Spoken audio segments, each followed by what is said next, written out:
Hello दोस्तों, नमस्कार। अगर आप भोजपुरी लोकगीतों का आनंद लेना चाहते हैं तो मेरे चैनल वंशु भोजपुरी लोकगीत को सब्सक्राइब करें और बगल में घंटी के निशान को दबाना न भूलें। मोटर की चार चार चाबी हमारे दिले देवर से राजी।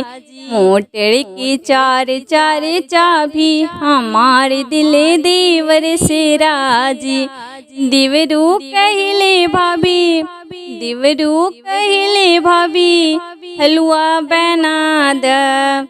सैया कहले हरम जादी हमारे दिल दीवर से राजी।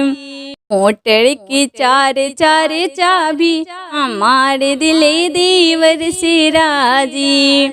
दिवरू कहले भाभी, दिवरू कहले भाभी जिमना बना द। सैया कहले हरम जादी हमारे दिले देवर से राजी।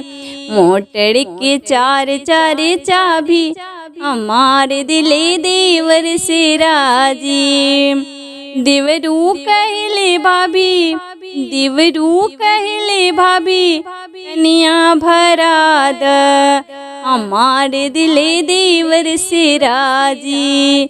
सैया कहले हरम जादी हमारे दिले देवर से राजी। मोटर के चार चार चाबी हमारे दिले देवर से राजी।